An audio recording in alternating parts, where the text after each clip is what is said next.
Friends, आज की इस वीडियो में हम famous English essayist EV Lucas के एक और मज़ेदार ऐसे थर्ड थॉट्स को डिस्कस करेंगे। ऐसे का जो टाइटल है थर्ड थॉट्स, वो इंग्लिश के एक मुहावरे सेकंड थॉट से लिया गया है, जिसका मतलब होता है पुनर्विचार के बाद आने वाला विचार। दोस्तों, ये बहुत ही सिंपल और इंटरेस्टिंग ऐसे हैं और आज हम इसे लाइन बाय लाइन एक्सप्लेनेशन के साथ कंप्लीट करेंगे। So now without delay let's start the ऐसे। This essay has been taken from The Phantom Journal and other essays and diversions। दोस्तों, इस ऐसे को ईवी लुकास के collection the phantom journal and other essays and diversion से लिया गया है। It is a great humour and satire of the common human mentality. ये essay आम इंसान की मानसिकता पर हास्य और व्यंग्य हैं। It presents the changing nature, thoughts and weakness of human beings. ये ऐसे इंसान के बदलते स्वभाव, विचारों और कमजोरियों को प्रस्तुत करता है। दोस्तों, एक बार ऐसे के बारे में शॉर्ट में आपको बता दूं कि इस ऐसे में राइटर ईवी लुकास ने हमें एक इंसिडेंट के बारे में बताया है जो कि उनके एक फ्रेंड के साथ हुआ था। इनका फ्रेंड एक अनलकी बिजनेसमैन था।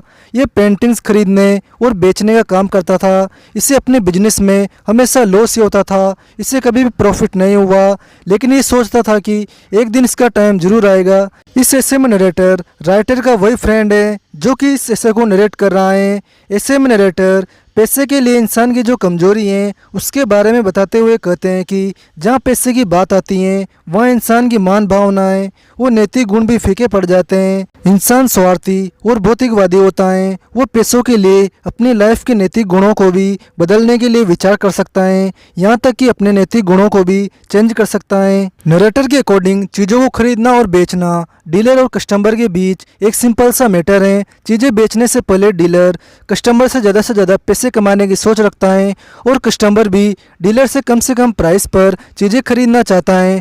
और चीज़ें खरीदने के बाद डीलर और कस्टमर की एक दूसरे के लिए कोई रिस्पॉन्सिबिलिटी नहीं होती। इस ऐसे में यह भी बताया गया है कि बिजनेस में ह्यूमन इमोशंस और फीलिंग्स के लिए कोई जगह नहीं होती। तो दोस्तों, अब बिना किसी देरी के स्टार्ट करते हैं आज का ऐसे। It is my destiny, said he, to buy in the dearest markets and to sell if I succeed in selling at all in the cheapest। ऐसे की शुरुआत में नरेटर कहता है कि चीज़ों को महंगे बाजारों से महंगे दाम पर खरीदना और उन्हें सस्ते दाम पर बेचना मेरा भाग्य है। अगर काफ़ी कोशिश करने के बाद मैं उन्हें बेचने में सक्सेस हो जाता हूँ तब, यानी कि कई बार तो चीज़ों को मैं बेच ही नहीं पाता। डियरेस्ट मार्केट्स का मतलब होता है महंगे बाजार और चिपेस्ट का मतलब होता है सस्ते दाम। Usually indeed, having tired of a picture or decorative article, I have positively to give it away। आमतौर पर अक्सर एक पिक्चर या सजावटी सामान को लगातार देखते रहने से जब मैं बोर हो जाता हूँ तो मुझे इन्हें अपने से दूर करना पड़ता है, यानी कि मुझे इन्हें बेचना पड़ता है। Almost to make its acceptance by another a personal favor to me। और मैं इन्हें तब बेच पाता हूँ जब कोई इंसान मेरे ऊपर एहसान करके इन्हें खरीद लेता है, यानी कि मुझे तो चीज़ों को बेचने का तरीका भी नहीं आता। But the other day was marked by an exception to this rule so striking that I have been wondering if perhaps the luck has not changed। लेकिन दूसरे दिन मेरे साथ इसका बिल्कुल उल्टा हुआ, यानी कि मैं चीज़ों को बेचना चाहता था लेकिन मुझे कोई कस्टमर नहीं मिला। ये बहुत ही अजीब था, इसलिए मैं सोचने लगा कि अभी भी मेरा भाग्य नहीं बदला है। दोस्तों, स्ट्राइकिंग का मतलब होता है अजीब। And I am after all destined to be the most enviable thing a successful dealer. मैं चीज़ों को सही दाम पर नहीं बेच पा रहा था, लेकिन फिर भी मैं एक सक्सेसफुल डीलर बनना चाहता था, जो कि बहुत ही ईर्ष्यालु चीज़ है। यानी कि जब तक मैं चीज़ों को बेच नहीं सकता तब तक एक सक्सेसफुल डीलर नहीं बन सकता। एनविएबल थिंग का मतलब होता है ईर्ष्यालु चीज़। इट हैपेंड दस, एक बार ऐसा हुआ कि In drifting about the old curiosity shops of a cathedral city, I came upon a portfolio of watercolor drawings। Cathedral city की पुराने दुकानों के बारे में बताते हुए मैं वाटर कलर ड्राइंग्स के एक पोर्टफोलियो पर आया। Among which was one that to my eye would have been a possible Turner, जहाँ पर मेरी नज़र एक पेंटिंग पर पड़ी जो कि फेमस पेंटर टर्नर की पेंटिंग की तरह लग रही थी। दोस्तों, कैथेड्रल कैलिफोर्निया का एक शहर है और पोर्टफोलियो पेंटिंग्स का एक कलेक्शन होता है जहाँ पर कई टाइप्स की पेंटिंग्स होती हैं। Even if an earlier owner had not shared that opinion or hope and set the magic name with all its initial beneath it, हालांकि उस पेंटिंग के डीलर ने यह विचार मेरे साथ शेयर नहीं किया कि वो पेंटिंग टर्नर की भी हो सकती हैं। उस पेंटिंग पर टर्नर का नाम लिखा हुआ था, लेकिन उसके नाम के सभी लेटर्स सीक्वेंस में नहीं थे, इसलिए डीलर को पेंटिंग के बारे में डाउट था कि ये पेंटिंग टर्नर की है या नहीं। How much is this, I asked scornfully. मैंने नफरत के साथ उस डीलर से पूछा, ये पेंटिंग कितने की है? Well said the dealer, if it were a genuine Turner it would B worth anything. Dealer ने मुझसे कहा, ठीक है, अगर ये पेंटिंग वास्तव में टर्नर की है तो फिर इसकी प्राइस कुछ भी हो सकती है। But let's say 10 shillings, you can have it for that. लेकिन मान लीजिए इसकी कीमत 10 शिलिंग्स है, आप चाहो तो इसे 10 शिलिंग्स में खरीद सकते हो। But I don't mind if you don't. लेकिन अगर आप इसे नहीं खरीदते हैं तो मुझे कोई फ़र्क नहीं पड़ेगा, because I am going to London next week and should take it with me to get an opinion. क्योंकि नेक्स्ट वीक मैं लंदन जा रहा हूँ, इसलिए इस पेंटिंग को भी अपने साथ वहाँ चेक करवाने के लिए ले जाऊँगा कि ये पेंटिंग वास्तव में टर्नर की है या नहीं। आई पॉन्डर्ड, मैंने सोचा। Mind you I don't guarantee it, he added. उसने मुझसे कहा, ध्यान दीजिए, मैं इस बात की गारंटी नहीं देता कि ये पेंटिंग टर्नर की है। आपको ये पेंटिंग पसंद है तो लीजिए, अदरवाइज मत लो, मुझे कोई प्रॉब्लम नहीं है।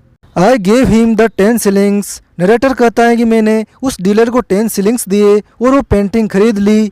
Bye what incredible means I found a purchaser for the drawing at 50 pounds. किसी अविश्वसनीय तरीके से मुझे उस ड्राइंग के लिए एक खरीदार मिला जो कि ड्राइंग के लिए 50 पाउंड्स देने को तैयार था। दोस्तों, इनक्रेडिबल का मतलब होता है अविश्वसनीय।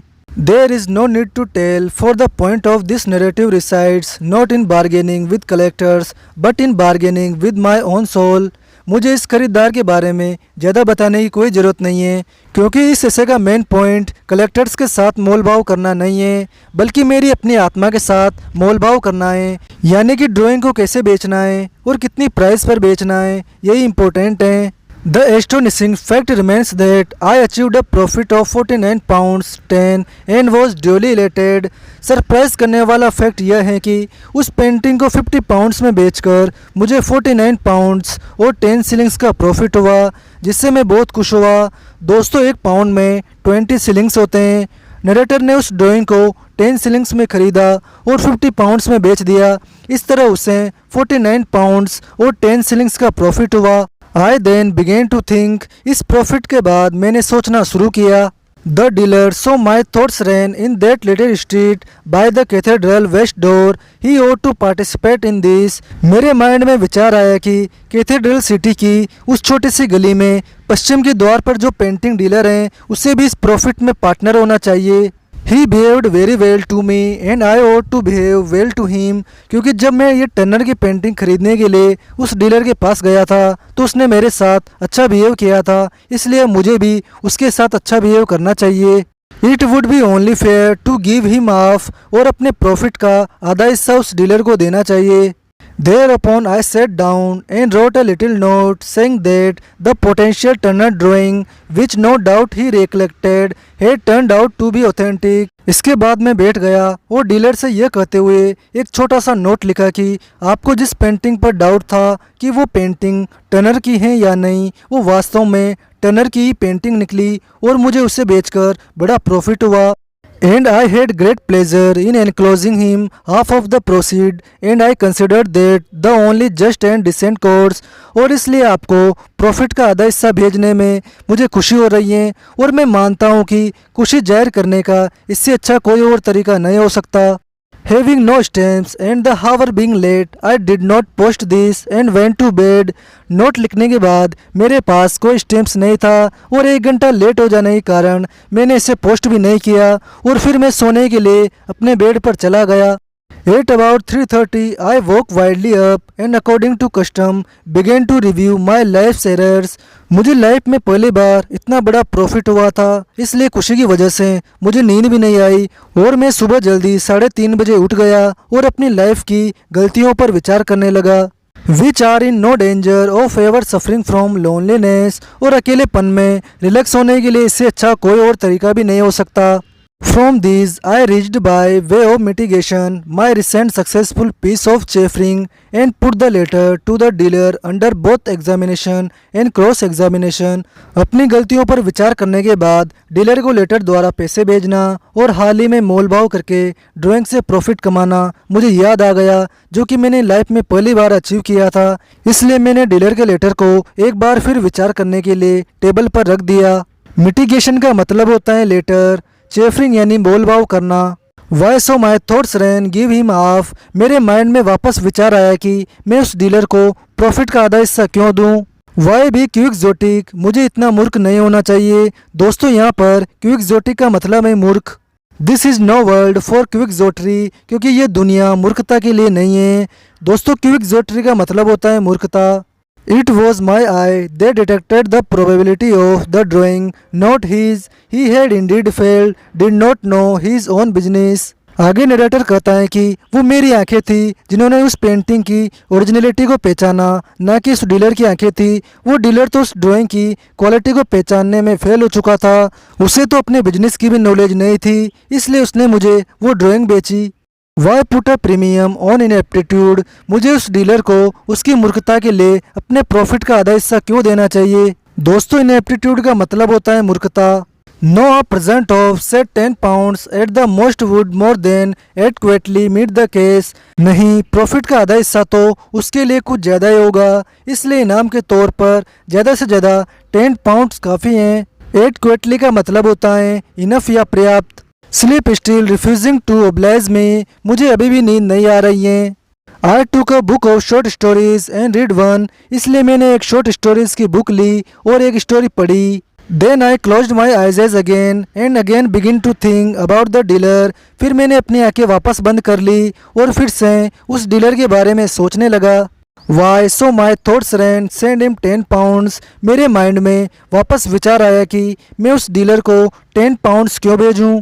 It will only give him a wrong idea of his customers, अगर मैं उस डीलर को 10 पाउंड्स बेचता हूँ तो उसे अपने कस्टमर्स के बारे में गलत विचार आएंगे और वो हमेशा इस तरह के इनाम अपने कस्टमर्स से एक्सपेक्ट करने लगेगा कि कोई कस्टमर मेरी तरफ से 10 पाउंड्स देगा। None other of whom would be so fair so sporting as I, लेकिन उस डीलर के कस्टमर्स में से कोई भी कस्टमर मेरी तरह दयालु और निष्पक्ष नहीं होगा जो कि उस डीलर को 10 पाउंड्स भेजेगा। He will expect similar letters every day and be disappointed, वो रोजाना अपने कस्टमर्स से मेरे लेटर की तरह एक्सपेक्ट करने लगेगा कि कस्टमर्स प्रॉफिट होने के बाद उसे इनाम देंगे, और जब उसकी एक्सपेक्टेशंस पूरी नहीं होगी तो वो निराश हो जाएगा। And then he will become embittered and go down the well of tears, a miserable creature, और फिर वो गुस्सैल इंसान बन जाएगा और एक दुखी प्राणी की तरह आंसुओं की घाटी में नीचे चला जाएगा। दोस्तों एम्बिटर्ड का मतलब होता है गुस्सैल, वेल यानी घाटी, टीयर्स यानी आंसू, मिजरेबल क्रिएचर यानी दुखी प्राणी। He looked a nice old man too, और वो एक अच्छे बूढ़े आदमी की तरह भी दिखेगा। A pity nay a crime to injure such a nature, मेरे ऐसा करने से उसके नेचर पर भी बुरा असर होगा, जो कि अफसोस नहीं बल्कि एक क्राइम है। No 10 pounds is absurd 5 would be plenty, नहीं डीलर को 10 पाउंड्स भेजना मेरी मूर्खता होगी, उसके लिए तो 5 पाउंड्स ही काफ़ी होंगे। 10 would be put him above himself, 10 pounds उसे खुद से ऊपर रखेंगे। While I was dressing the next morning, I thought about the dealer again. Next morning, जब मैं कपड़े पहन रहा था तब मैंने फिर से उस डीलर के बारे में सोचा। Why should I? So my thoughts ran directly. I had for the first time in my life brought off a financial coup. मुझे लाइफ में पहली बार इतना बड़ा प्रॉफिट हुआ है। Spoil it by giving a large part of the profit away. इसलिए मुझे उस डीलर को प्रॉफिट का इतना बड़ा हिस्सा देकर अपने प्रॉफिट को बर्बाद नहीं करना चाहिए। Was not that flying in the face of the goddess of business, whoever she may be? क्या प्रॉफिट का हिस्सा उस डीलर को देकर मैं व्यापार की देवी के सामने ज़्यादा नहीं उड़ रहा हूँ, चाहे वो व्यापार की देवी जो कोई भी हो। दोस्तों इंडिया में व्यापार की देवी लक्ष्मी को माना जाता है, लेकिन न्यूयॉर्क में कोई और भी हो सकती हैं। Was it not asking her to disregard me only a day or so far we had at last got on terms? क्या ऐसा करना मेरी ओर से व्यापार की देवी का अपमान नहीं कर रहा था? फिर 1 या 2 दिन बाद मैं वापस नॉर्मल हो गया। There is no fury like a woman scorned, किसी अपमानित औरत के गुस्से से ज़्यादा बुरी चीज़ कोई नहीं हो सकती। It would B probably be the end of me, ऐसा करना शायद मेरी लाइफ का एंड होगा, यानी कि मुझे उस डीलर को प्रॉफिट का हिस्सा देकर व्यापार की देवी का अपमान नहीं करना चाहिए। City magnates are successful probably just because they don't do this foolish impulsive things, शायद शहर के व्यापारी इसलिए सक्सेसफुल होते हैं क्योंकि वे मेरी तरह मूर्खतापूर्ण चीज़ें नहीं करते, जैसे कि प्रॉफिट का कुछ हिस्सा वापस डीलर को देना। वे अपने इमोशंस और फीलिंग्स पर हमेशा कंट्रोल रखते हैं। If I am to make any kind of figure in this new role of fine art speculator, so my thoughts continued, I must control my feelings. अगर मुझे भी सट्टेबाजी करके बड़ा प्रॉफिट कमाना है तो मुझे भी अपनी फीलिंग्स पर कंट्रोल रखना होगा। और फिर वापस मेरे माइंड में विचार आने शुरू हो गए। स्पेकुलेटर का मतलब होता है सट्टे लगाने वाला। नो 5 पाउंड्स इज एब्सर्ड, नहीं उस डीलर को 5 पाउंड्स बेचना मेरी मूर्खता होगी। A douceur of 1 pound will meet the case, 1 pound की रिश्वत उस डीलर को देना बिल्कुल सही होगा। दोस्तों डूसर का मतलब होता है रिश्वत। It will be nothing to me or at any rate nothing serious, dealer को 1 पाउंड देना मेरे लिए कुछ भी नहीं है, ये तो मैं कम से कम परेशान हुए बिना दे दूंगा।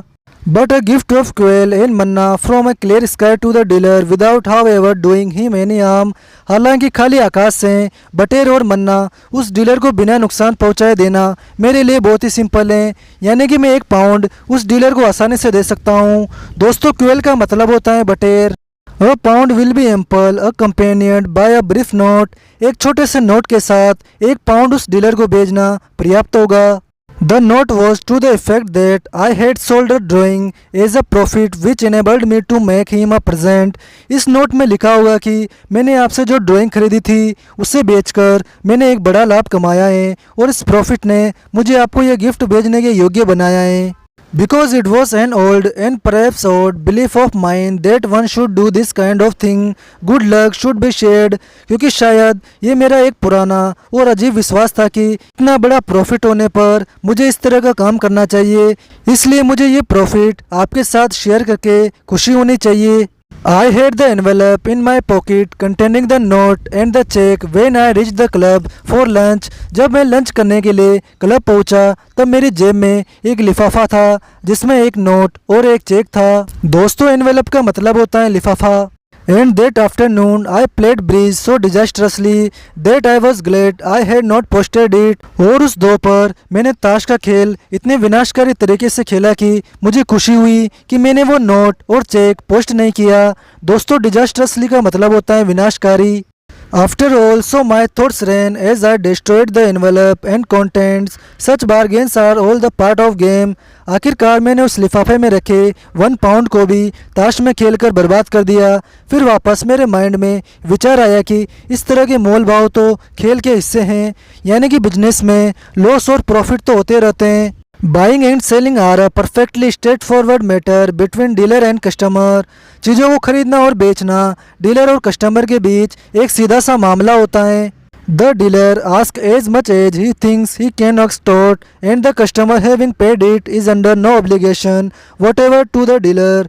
डीलर चीज़ को खरीदने से पहले उतने पैसे वसूल करता है जितने की वो लेना चाहता है, और जब कस्टमर उस चीज़ को खरीद लेता है तो फिर दोनों की एक दूसरे के लिए कोई रिस्पॉन्सिबिलिटी नहीं होती। द इंसिडेंट इज क्लोज्ड, और यहीं पर यह इंसिडेंट ख़त्म होता है। फ्रेंड्स यहीं पर ईवी लुकस का ऐसे थर्ड थॉट्स कंप्लीट होता है। और कैसा लगा आपको ये ऐसे कमेंट सेक्शन में ज़रूर बताएं।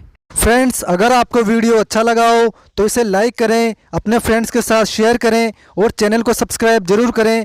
साथ ही बेल आइकन को भी प्रेस कर लीजिए ताकि हमारी आने वाली सभी न्यू वीडियोस की नोटिफिकेशन आपको सबसे पहले मिल सकें। आज की वीडियो में बस इतना ही, मिलते हैं नेक्स्ट वीडियो में। Thank you, have a good day, bye.